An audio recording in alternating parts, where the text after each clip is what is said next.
Daily Tech News Show is made possible by you, the listener. Thanks to all of you, including Vince Power, Chris Beneteau, Jeffrey Zilks, and everybody. Welcome our brand new patron, Ralph. Yay! Welcome, Ralph. On this episode of DTNS, if you've played Pokemon Go or Ingress, you helped make a 3D AI model of the world. Plus, Amazon has new Echo shows, and the PlayStation Portal can now access the cloud. About time.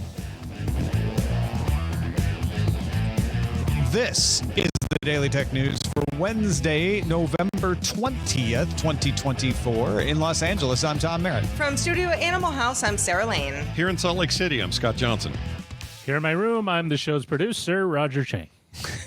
I am also in a room. Is your room outside of time or something?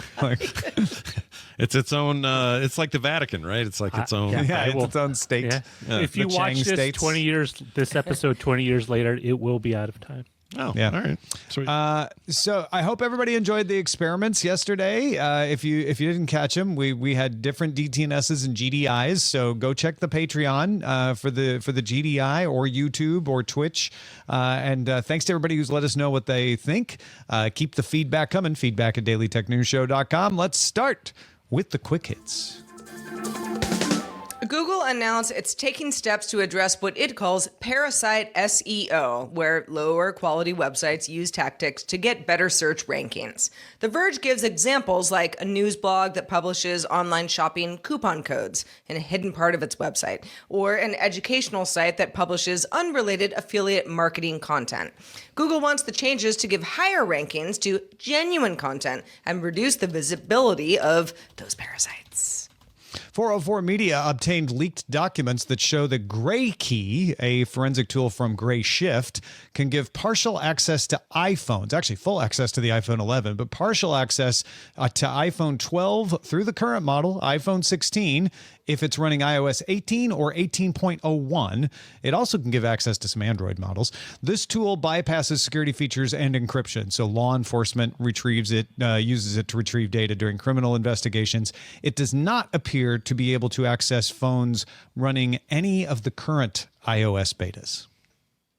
Rest of World notes that survey results from the Global System for Mobile Communications Association Intelligence, also known as GSMA, find that 57% of the world's population is connected to the mobile internet. But the number is slowing a bit. From 2015 through 2021, the number was consistently around 200 million new users, but that dropped to 160 million over the last 2 years.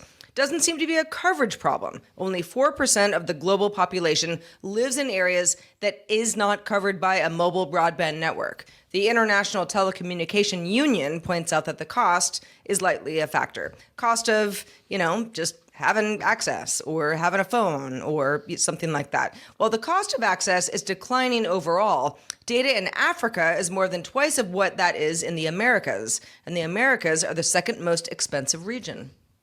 Microsoft's following up on its constant promise that everything you look at is an Xbox by expanding Xbox Cloud Gaming to include 50 games that are owned by Xbox Game Pass Ultimate subscribers. So if you own Baldur's Gate 3, Hogwarts Legacy, and the like, you'll be able to play them through Xbox Cloud Gaming. This is part of a broader rollout to let players stream thousands of Xbox titles that they already own. That's the whole idea of bringing Xbox everywhere. TVs, PCs, mobile devices, they're all designed to take advantage of the feature, which is set to extend to consoles and the Xbox app in 2025.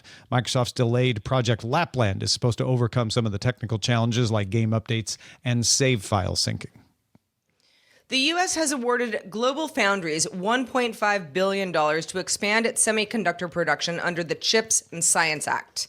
This funding will support building of a new facility in Malta, in the state of New York, and upgrading operations in the state of Vermont, potentially creating 1,500 manufacturing and 9,000 construction jobs over the nearest decade. The chips are expected to strengthen national security, be integral in automotive and defense industries, for example. It's also part of a broader $39 billion government program to strengthen domestic chip supply chains and reduce reliance on foreign production. All right, everybody, let's talk about whether or not we want to mount a smart home device on our wall. Okay. Shall we? I didn't.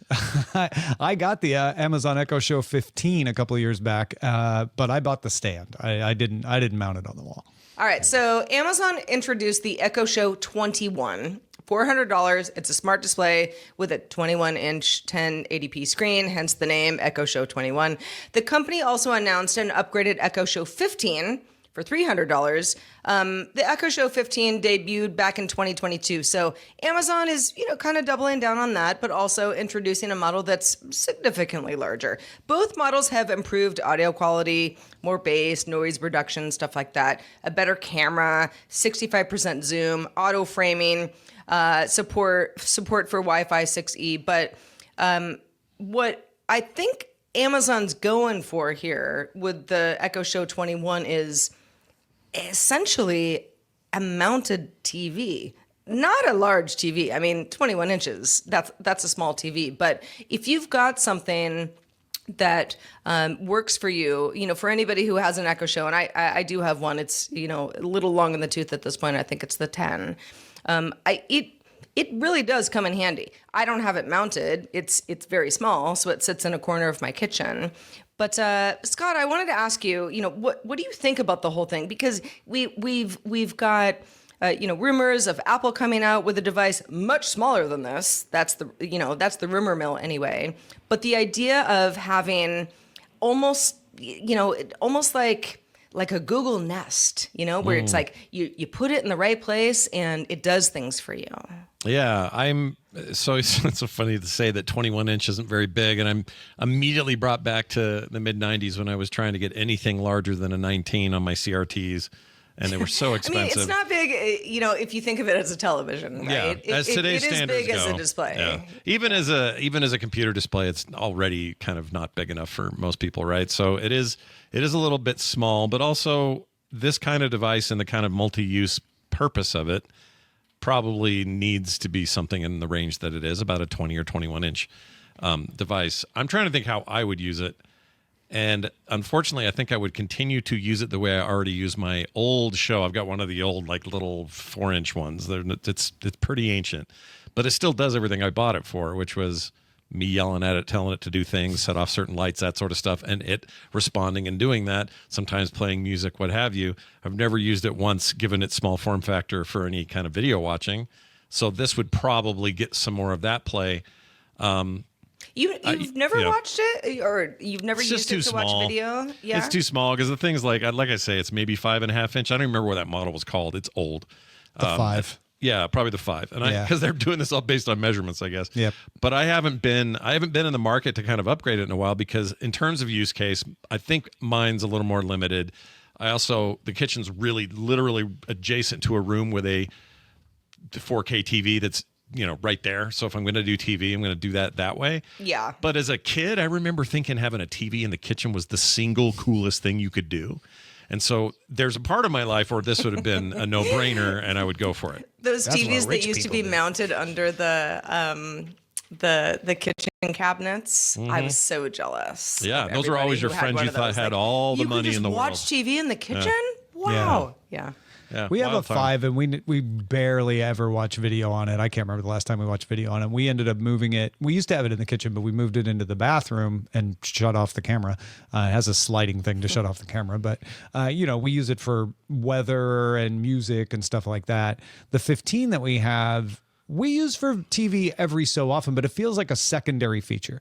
It feels like this is really meant to be a smart home hub. They want you to mount it on the wall in a central area where you can use it to, like, look at the weather and control your smart home and see somebody using your Ring doorbell and maybe play some TV too, right? Like it's all those things. Certainly a 21-inch version is lending itself more to more video uses. So I kind of think Amazon is like, yeah, you could use it as a Fire TV, but they seem to be pitching it mostly as a smart home hub, and kind of a cool looking one that can do lots of other things too. And that's why they're improving the audio, because they know you're going to play music off of it too. Just something to serve that central area with anything you need. Yeah. And I think that's where Amazon is, trying to sort of up its game. when you say like, oh, check the weather and, just kind of, check your rings, that sort of thing. A lot of people would be like, I don't need to like buy this device, put it on my wall somewhere. But you also have, and it doesn't have to be in the kitchen either, but for example, mine is in the kitchen, and I've got my carousel, which, you can customize, set to like send me just like various recipes based on what I have told Amazon to put on my shopping list in the past. And so I will get these recipes where I'm like, oh, cool, yeah, save that. There are a lot of things that I think just as far as lifestyle stuff goes, that it can be helpful for. Obviously, Amazon is not the only. Sorry. I was just gonna say, Amazon's not the only, only company in this game, but I do think that the Echo Show it's a great little product. I use it all the time. Yeah, we use it for photos, which is another one where the 21-inch would, be even better with that big screen. Yeah. Let's go on to Sony issuing a system update for the PlayStation Portal that lets it do what a lot of people wanted it to do when it first launched: play games from the cloud. The Portal could only stream games over Wi-Fi from your PS5, but now it can connect to the PlayStation Plus game catalog and play PS5 titles. So it's still somewhat limited. You're going to need a PlayStation Plus premium subscription. That seems obvious. And Sony recommends you have a 7 megabit per second connection if you want to do 720p, or a 13 megabit per second for 1080p. I feel like most of the serious games probably have that, if not more. It's a beta. That's why it's only PS5 games for now, and you're not getting some of the other features you would get from cloud gaming. No game trials, party voice, chat, 3D audio, no in-game commerce, few other things, at least for now. But Scott, I heard the sound of many PS5 and Portal using gamers cry out in victory when they announced this. I think so. I mean, like you said, I think people wanted it at the start, but this thing sold well. It isn't like it got dinged for not having this functionality. It was really hard to get at first. They were selling like hotcakes.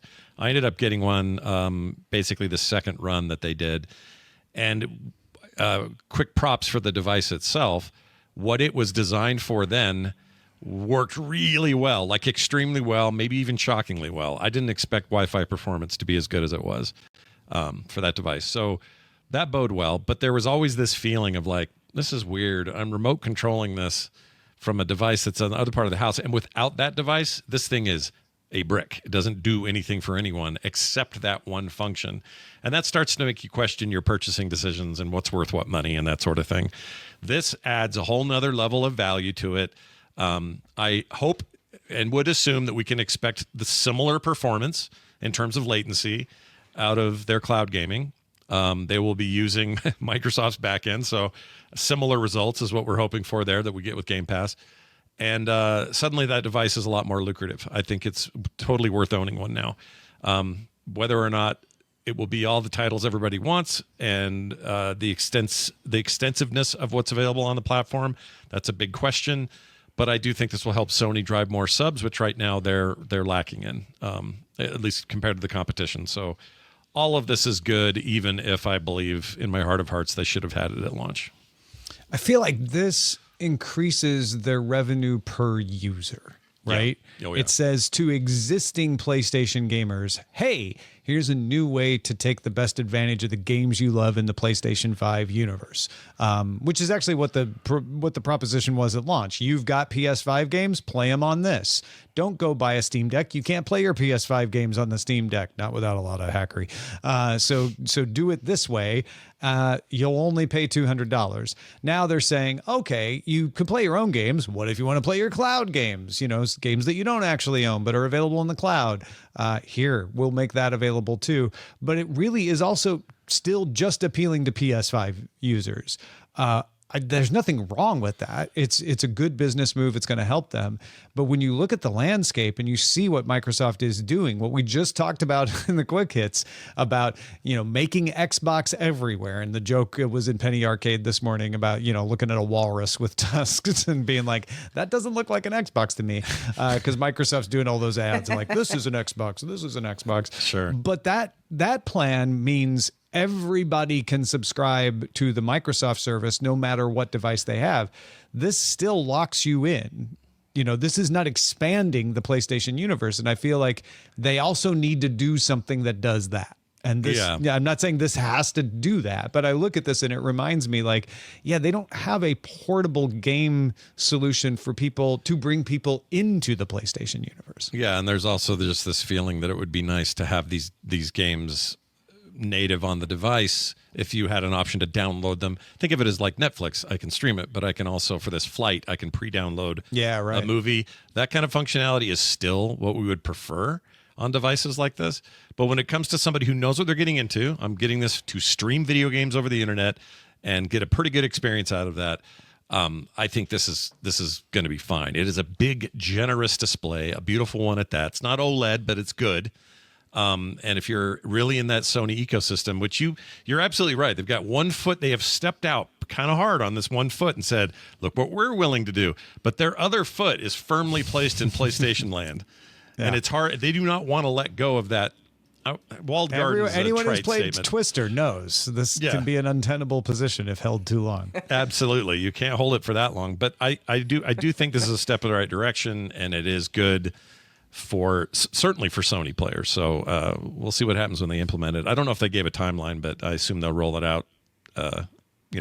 Like they do anything else, you'll get it eventually, and you'll give it a shot. Yeah. If you have feedback about anything that gets brought up on the show, there's lots of ways to get in touch with us. One of us is the old social networks. We are at DTNS Show on X. We are at DTNS Show at mstdn.social on Mastodon. We're at Daily Tech News Show on TikTok, and DTNS Pix, DTNS PIX on Instagram and Threads. Niantic, the maker of Pokémon Go and Ingress mobile games, announced it's building a large geospatial model, AI model, sometimes known as an LGM, to let computers perceive and understand physical spaces, but also interact with them in new ways, forming a critical component of AR glasses and fields beyond. That's in Niantic's words. LGMs are analogous to LLMs for text, but trained on billions of geolocated images from around the world collected from millions of Pokemon Go players, because there are millions of them.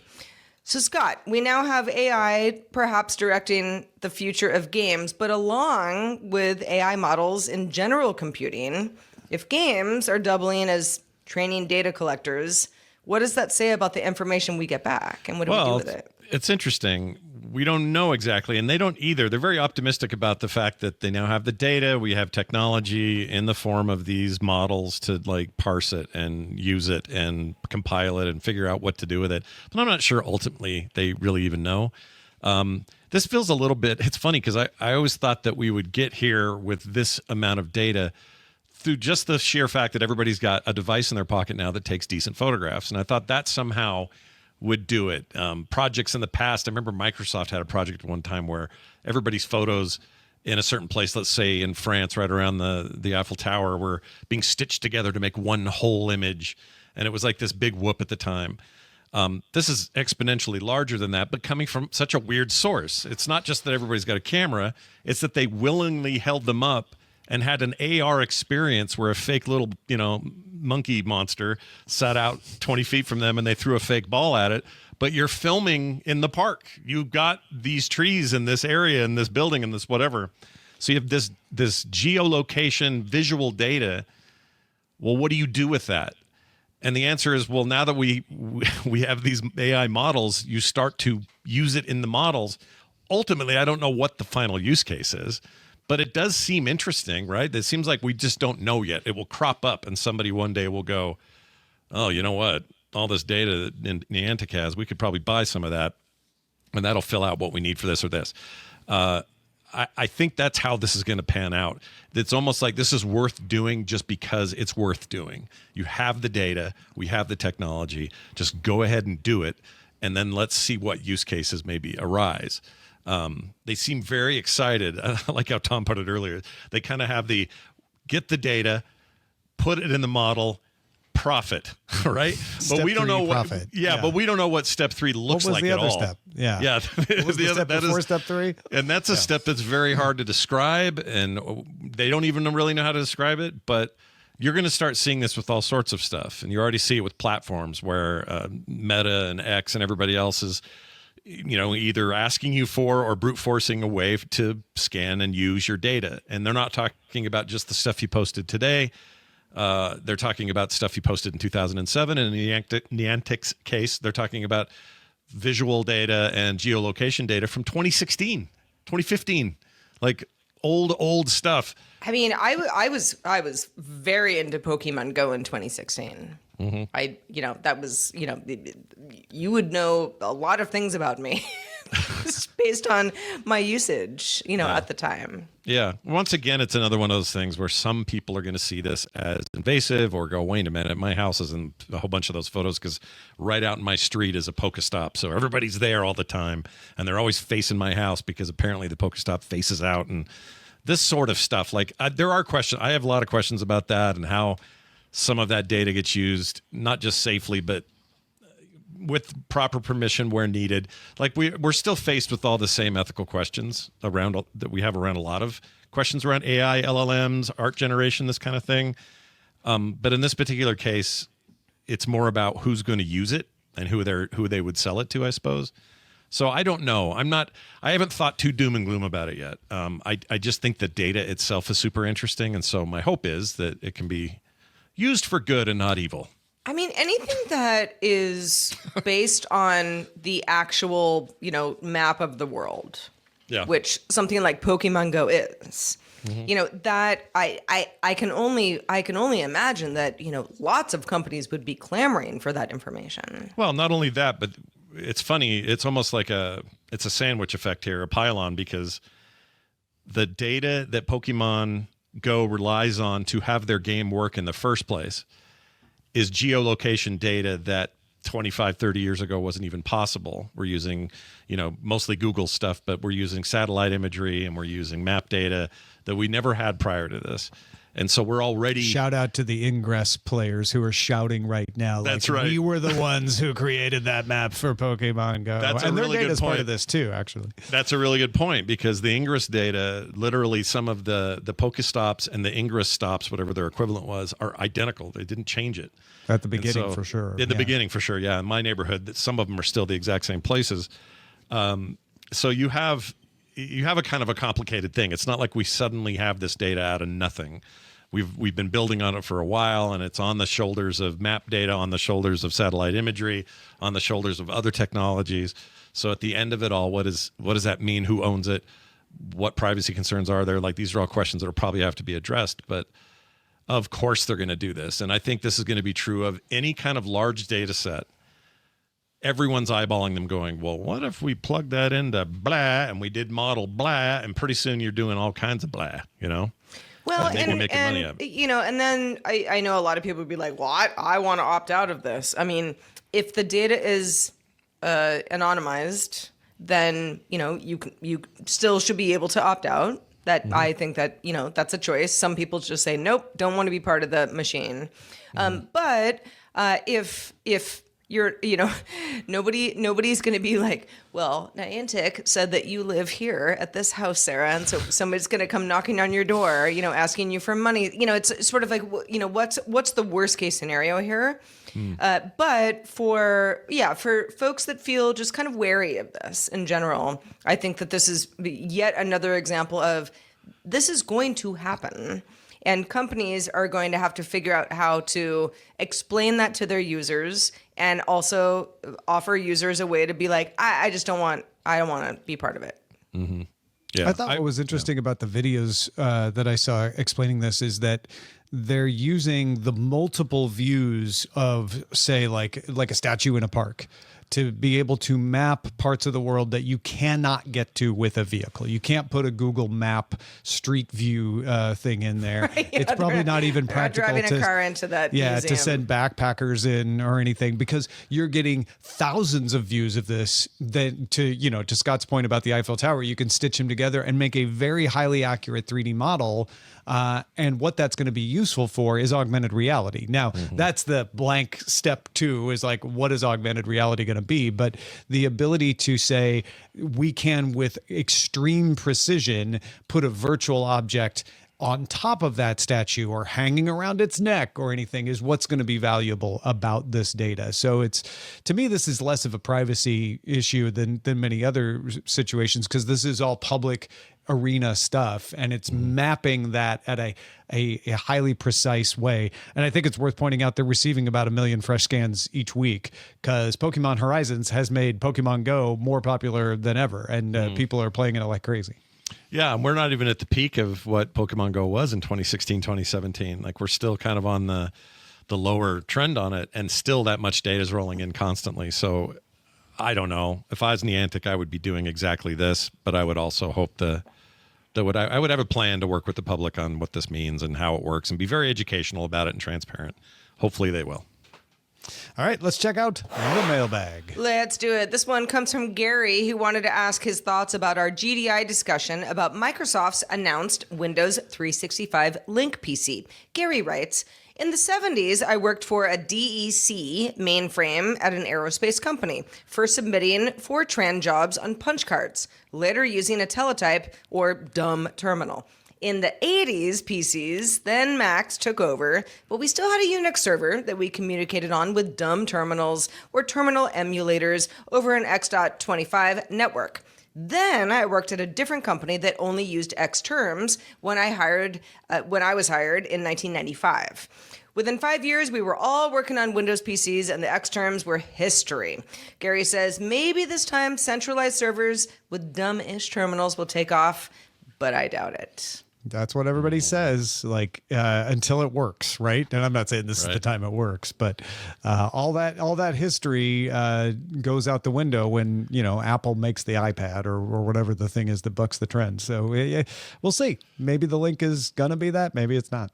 It's a good history lesson, though, Gary. I appreciate that, man. Funny you mention iPads. It's like, I remember a time when all of retail was like, we can't do these flat little tablets. This makes no sense. And then tablets made sense, and now that's all you see.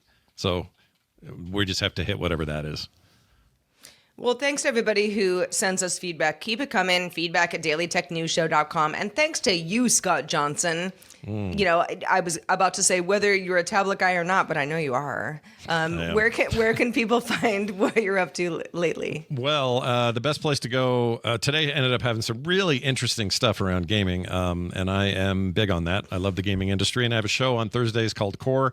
We record it every Thursday afternoon, and it is all the big machinations of the business, as well as the stuff we play, the things we're into, the trends.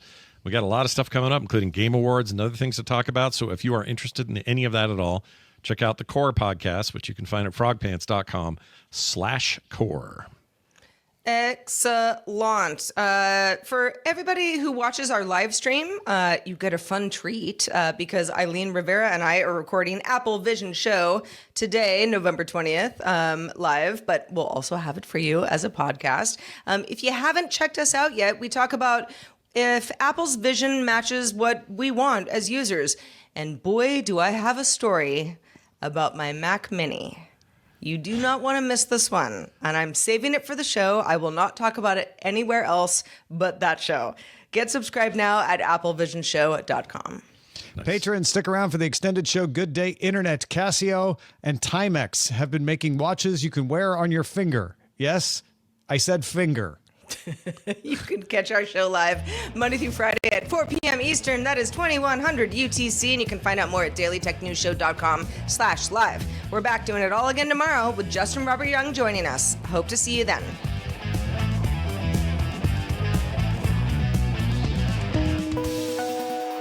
The DTNS family of podcasts, helping each other understand. Diamond Club hopes you have enjoyed this program.